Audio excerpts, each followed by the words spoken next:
I think about families like mine. I mean, I just saw a video earlier today of a Iranian dad. He's a doctor, he's a professor with his child in the back seat, and law enforcement pulls him over.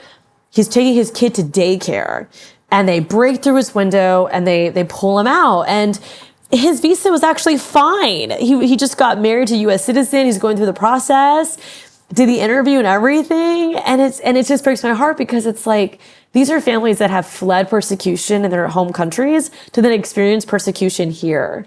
And we should be ashamed that is the reality for our fellow Floridians and for our future Americans. I mean, it's just something that will never sit well with me, and not only from a personal perspective of growing up in an immigrant family, but obviously from a humanitarian perspective. It's just not, I refuse to accept that is who we are as Americans. I cannot fathom that being our foundation, knowing our history, and knowing, of course, the motivation for so many people to call this country home.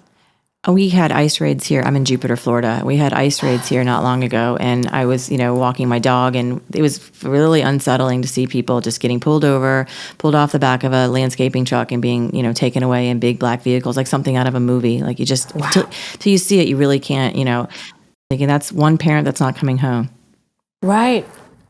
I mean, and it's just no way I will ever sit comfortably with that. And I think what really frustrates me is Democrats in particular, who have been afraid to talk about immigration because they see it as, a quote, unpopular subject.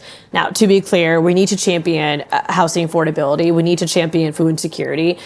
As you know, I'm really big on corporate accountability, closing corporate tax loopholes. We just talked about non-competes. And we have to champion these economic policies that support all of our families.